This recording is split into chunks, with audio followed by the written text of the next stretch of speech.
Hi everyone, welcome back. Today we're starting off by walking under the guidance of Ampo Mansion, passing Humboldt University and saying hi to its founder. Then we're walking along the walls of German Historical Museum, which hosts so much of German's past. As you can see here, the posters highlight important years in German history. Our destination is the Humboldt Forum. The Baroque-style facade brings back memories of the old Berlin Palace, but the back facade is sleek and modern in its minimalism. This combination, I think, represents what the Forum is trying to achieve, a blending of the past and the present. I'm especially excited to visit because my partner is one of the many private donors who contributed to this amazing but also controversial project. After 7 long years of waiting, it's finally open. The courtyard is huge, but feels a bit empty. It's definitely a little challenging to find your way around. What's really impressed me about the Humboldt Forum is how it merged the old with the new. Look at this gate. See that dark gray part of the sculpture?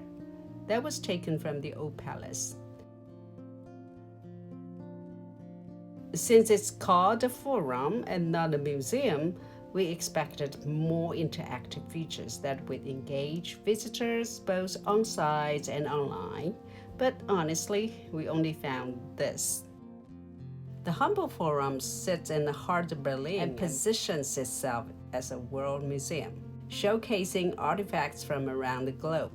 But that also means it has to face Germany's colonial past, like other colonizing countries such as the UK and the US. It must confront the traumatic impact it has had on indigenous and local cultures.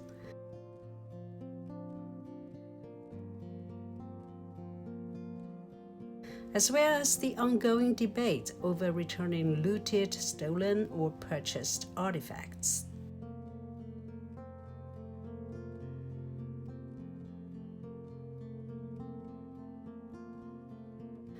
The Benin Bronzes collection is at the center of this debate.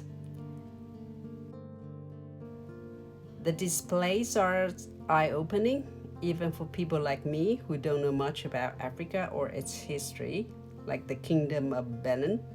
My limited understanding of African countries was shattered after seeing the incredible craftsmanship of these artifacts. There's definitely a forum-like vibe here, with people expressing their opinions on how the collection should be managed. The bronzes represent historical records, and we have to study this history. We have to study our history. We have to understand where we're coming from. We have to get more curious. We have to challenge ourselves and challenge our younger people to get more interested. But we can do this if we were able to set up the right platforms for them. The Beninese just felt that each of them that went then in 1897 represented an ancestor in captivity. I'm sure this will also further strengthen the zeal of those who are possessions of these artifacts to return them, knowing that they'll be stored, displayed, and preserved according to global best practices. But it's left me wondering how much deeper discussions are encouraged. There's definitely potential for more engagement, and I'm excited to see how this space evolves. One of the most fascinating things we've seen today is this ancient outrigger canoes from Louvre Island. Again, it's a reminder of colonial history and its impact on indigenous cultures. This boat was meant for the sea burial of the leader, Lebanon, but it was never launched due to a lack of manpower, as many people die in conflicts with German colonizers. Sadly, the knowledge to build these outriggers has been lost, as well as the skills to navigate them at sea. It's incredible to be up close to it, and you can really appreciate the craftsmanship. Standing here, you can almost imagine what life was like for the people who used these boats. And all these details, it's a powerful connection to another culture. After a lot of exploring, we decided to take a break at the rooftop cafe. It's the perfect spot to sit down, reflect on everything we've seen, and let all sink in. You can lie down and think about culture. So I'm very happy that I've seen the castle. I tried to contribute very little, and I'm quite impressed what they did.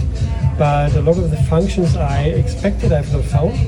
So this relationship between like citizen science and university scientists, I've not found too much, and it's sort of throws some light on some specific parts of the collection, but not too much of the collection, a very small part only.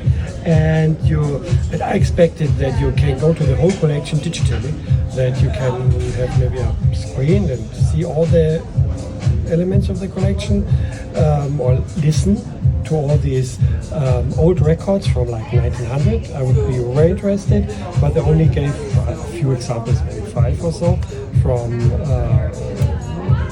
1903 or so. I've expected more. That's it. Thank you very much. Thank you. And the views up here are just stunning. And surprise, the food is really good. I had this fresh wild salad with edible flowers. After the break, we took a closer look at the dome. The dome is symbolic of the old Benin Palace. Some people view it as a symbol of hegemony, but for me, they represent the city's rich historical layers. No visit is complete without a stop at the gift shop. I'm a huge fan of the Ample Mansion and the iconic Trabant, so I couldn't resist picking up a pencil case with both of them on it. Such a cute souvenir. But something else really caught my eyes. There are cards with Chinese calligraphy being sold here, and I have to admit, it gave me a strange feeling. The pieces look more like student works rather than sophisticated examples of calligraphy. But for many Western visitors, these probably seem like exotic cultural items. This made me realize exactly why more discussions are needed to help people truly understand the deeper stories behind the arts. It's not just looking at something, it's about appreciating its cultural significance. That wraps up our visit to the Humboldt Forum. I'll definitely be coming back because I feel like this is a museum that's still evolving. I'm curious to see how they will enhance the experience and foster more conversations around the arts and cultures on display. And on a side note, as we stepped outside, we saw this group of people wearing cone hats marching by. If anyone knows what was that about, let me know in the comments. Guess that's just Berlin. Thank you so much for joining me today. See you soon.